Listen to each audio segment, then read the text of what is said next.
Bismillahirrahmanirrahim. Assalamualaikum warahmatullahi wabarakatuh. Alhamdulillahirabbil alamin wassalatu wassalamu ala asyrafil anbiya wal mursalin nabiyina Muhammadin wa ala alihi washabihi ajmain. Kita lanjutkan lagi kajian kita dari kitab Al-Usul As-Salasa. Sekarang kita membicarakan tentang Al-Aslus Salis, ya, pondasi yang ketiga. Berarti kita sudah membicarakan dua al-asl, dua pondasi, ya, yaitu ma'rifatullah, mengenal Allah Subhanahu wa taala, kemudian ma'rifatu dinil Islam, mengenal agama Islam, dan yang ketiga adalah ma'rifatu nabiyikum Muhammad sallallahu alaihi wasallam. Al-aslus salisu, asal yang ketiga atau landasan yang ketiga adalah ma'rifatu nabiyikum Muhammadin sallallahu alaihi wasallam, mengetahui nabi kalian yaitu Muhammad sallallahu alaihi wasallam, ya. Jadi asal yang ketiga adalah mengetahui nabi kita yaitu Nabi Muhammad sallallahu alaihi wasallam. Sebab kita tidak bisa beribadah kepada Allah Subhanahu wa taala kecuali dengan petunjuk yang dibawa oleh Rasulullah sallallahu alaihi wasallam. Karena Rasulullah sallallahu alaihi wasallam itu adalah al-wasithah, ya, perantara antara Allah dengan Rasulnya, antara Allah dengan ciptaannya, dengan manusia di dalam menyampaikan wahyu. Ya, tidak mungkin bagi kita beribadah kepada Allah Subhanahu wa taala tanpa ada rasul, ya, tanpa ada rasul yang diutus oleh Allah Subhanahu wa taala untuk menjelaskan kepada kita bagaimana tata cara beribadah kepada Allah Subhanahu wa taala. Jadi kita perlu mengenal nabi kita, yakni Nabi Muhammad sallallahu alaihi wasallam, ya. Kemudian mengenal Nabi sallallahu alaihi wasallam ini ada beberapa bentuk, ya. Yang pertama ma'rifatu nasabihi, yaitu mengetahui nasabnya. Wa huwa Muhammad ibn Abdullah ibn Abdul Muttalib ibn Hashim, wa Hashimun min Quraisyin, wa Quraisyun min al-Arabi, wal Arabu min zurriyyati Ismail ibn Ibrahim al-Khalil, alaihi wa ala nabiyina afdhalus salatu wassalam. Siapa nabi kita? yakni Muhammad sallallahu alaihi wasallam, ya. Di mana nabi kita ini namanya disebut secara jelas oleh Allah Subhanahu wa taala dalam Al-Qur'an sebanyak 4 kali, ya. 4 kali nama Nabi sallallahu alaihi wasallam disebut oleh Allah Subhanahu wa taala di dalam Al-Qur'an. Muhammadur Rasulullah wallazina ma'ahu asyidda'u 'alal kuffar rahama'u bainahum, ya.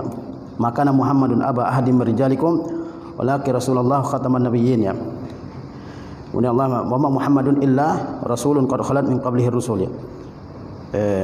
Jadi Allah Subhanahu wa taala menyebutkan nama Nabi Muhammad sallallahu alaihi wasallam dalam Al-Qur'an sebanyak 4 kali, ya.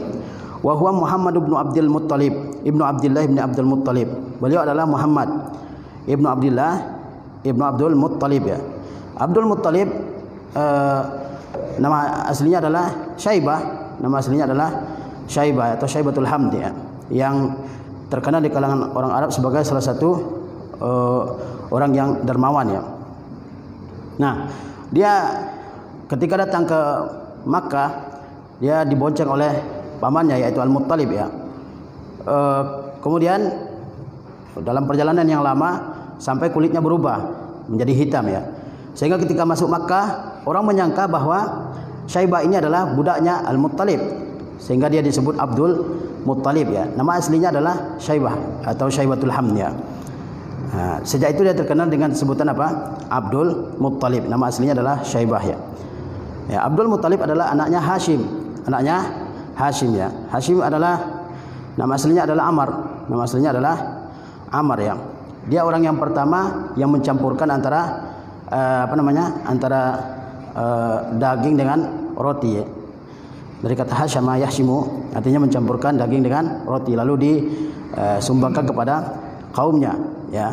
Jadi dia termasuk orang yang dermawan, ya. Wa Hashimun min Quraisy, dan Hashim dari kalangan Quraisy, ya, dari Quraisy. Wa Quraisyun minal Arab, dan Quraisy dari Arab, ya. Wal Arabu min zurriyyati Ismail, dan Arab termasuk dari keturunan Ismail alaihi salam, ya. Karena orang Arab ada yang dari Qahtan yang disebut dengan Al-Arabul Aribah, dan ada Al-Arabul Musta'ribah, ya. Nah, Al-Arabul Qahtan yaitu orang Arab yang berasal dari Yaman, orang Arab yang berasal dari Yaman yang kemudian menyebar ke berbagai tempat di Jazirah Arab, ya. Adapun Arab Musta'ribah itu adalah orang Arab yang salah satu perempuan dari mereka nikah dengan Nabi Ismail alaihi salam, ya. Nabi Ismail ayahnya berasal dari Irak, yaitu Nabi Ibrahim, dan ibunya Hajar dari Mesir ya, dari Mesir. Nah, kemudian Nabi Ismail menikah dengan salah seorang perempuan dari suku Jurhum yang pindah ke Makkah ya. Nah, dari Nabi Ismail ini lahir Nabi kita. Artinya Nabi kita Muhammad SAW adalah keturunan dari Nabi Ismail alaihissalam ya. Jadi di sini Syekh menyebutkan dua orang dua orang kakek dari Nabi kita Muhammad SAW, yaitu siapa? Abdul Muttalib dan Hashim ya. Dan Hashim adalah anak dari suku Quraisy dan Quraisy dari Arab ya. Wal Arabu min zurriyyati Ismail, dan Arab adalah dari keturunannya Ismail, anaknya Ibrahim Al-Khalil ya, anaknya Ibrahim Al-Khalil. Jadi nasab Rasulullah SAW ini adalah nasab yang terpilih ya, karena Allah SWT tidak mengutus seorang nabi kecuali dari nasab yang paling mulia di tengah-tengah kaum tersebut. Tidak ada nabi yang berasal dari budak, dan tidak ada nabi yang berasal dari kampung. Nabi itu diutus oleh Allah di perkotaan, karena di situ banyak orang. Ya, Nabi itu tidak diutus di pedalaman misalnya. Enggak ada Nabi dari pedalaman, semuanya di kota. Nabi Musa di tengah-tengah kaum yang ramai ya.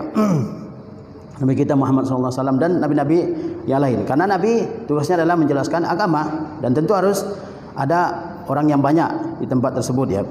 Nah, nasab Nabi SAW adalah nasab yang mulia. Ya, nasab Nabi adalah nasab yang mulia, bahkan yang tertinggi dari nasab orang Arab ya. Sebagaimana Rasulullah SAW bersabda, Inna Allah astafa min waladi Ibrahim Ismail. Sesungguhnya Allah telah memilih Ismail dari kalangan anaknya Ibrahim. Wastafa min bani Ismail Kinanah, dan Allah memilih Kinanah dari keturunan Ismail. Wastafa min Kinanati Quraisyan, dan Allah memilih suku Quraisy dari keturunan Kinanah. Wastafa min Quraisyin bani Hashim, dan Allah memilih bani Hashim dari kalangan Quraisy ya. Wastafani min bani Hashim, dan Allah memilihku, kata Rasulullah SAW, min bani Hashim, dari bani Hashim ya. Hadis yang diriwayatkan oleh Imam At-Tirmidzi. Jadi nasab beliau adalah nasab yang sangat mulia ya, mulai dari bapak beliau sampai kakek beliau yang teratas, yaitu Nabi Ismail anak Ibrahim alaihissalam ya. Sebagaimana juga Abu Sufyan ketika ditanya oleh Heraklius, bagaimana nasabnya di antara kalian? Kata Abu Sufyan, innahu fina zu nasabin, dia di tengah-tengah kami orang yang memiliki nasab yang mulia. Kata Heraklius apa? Begitulah Nabi diutus oleh Allah Subhanahu wa taala dari kalangan yang mulia ya. Jadi kalau misalnya dari kalangan yang rendah ya, tidak ada nabi yang diutus dari kalangan yang rendah ya, bukan dari kalangan yang mulia dari segi nasab ya. Nah, jadi Rasulullah berasal dari keturunan Ismail, anak Ibrahim ya, anak Nabi Ibrahim Al-Khalil. Al-Khalil adalah kekasih Allah SWT ya. Al-Khalil itu dari kata khulla. Al-khulla yaitu tingkatan cinta yang paling tinggi. Tidak ada lagi tingkatan yang lebih tinggi daripada daripada al-khullah ya. Dan dari hari kiamat seperti Allah mengatakan apa? Anfiqu mimma razaqnakum min qabli ayatiya ahadakumul yauma la bai'un fihi wala khullatu wala syafa'ah kan. Nah. Kemudian itu yang pertama ya, nasabnya Rasulullah sallallahu alaihi wasallam. Kemudian umur Nabi sallallahu alaihi wasallam, walahu minal umuri 63 sanatan, dan beliau memiliki umur yaitu 36 tahun. Rasulullah SAW memiliki umur 36 tahun ya. Minha arba'una qabla an-nubuwah. Di antaranya 40 tahun sebelum kenabian ya. Karena beliau diangkat menjadi rasul adalah ketika berumur 40 tahun. Wa salasun wa ishruna nabiyyan wa rasula, nabiyya wa rasula. Ya, dan beliau di antara umurnya itu 23 tahun sebagai nabi dan rasul ya. Jadi beliau diangkat oleh Allah menjadi seorang rasul di umur 40 tahun. Ya. Dan selama 23 tahun beliau menerima wahyu dari Allah Subhanahu wa taala. Ya, 23 tahun ya. Kemudian nubbi'a biqra wa ursila bil mudaththir. Beliau dipilih oleh Allah menjadi nabi dengan diwahyukan kepadanya surah Iqra. Maksudnya surah apa? Surah Al-Alaq ya. 5 ayat pertama surah Al-Alaq. Iqra bismi rabbikal ladzi khalaq sampai ayat kelima. Wa ursila bil mudaththir, dan beliau diperintahkan menjadi rasul dengan diturunkannya surah Al-Mudaththir, karena di surah Al-Mudaththir ada perintah untuk berdakwah ya. Ya ayyuhal mudatstsir qum fa'anzir ya. Qum fa'anzir. Jadi Allah Subhanahu wa taala ketika menurunkan surah Al-Alaq, 5 ayat pertama surah Al-Alaq kepada Rasulullah SAW, itu beliau telah dipilih menjadi seorang nabi.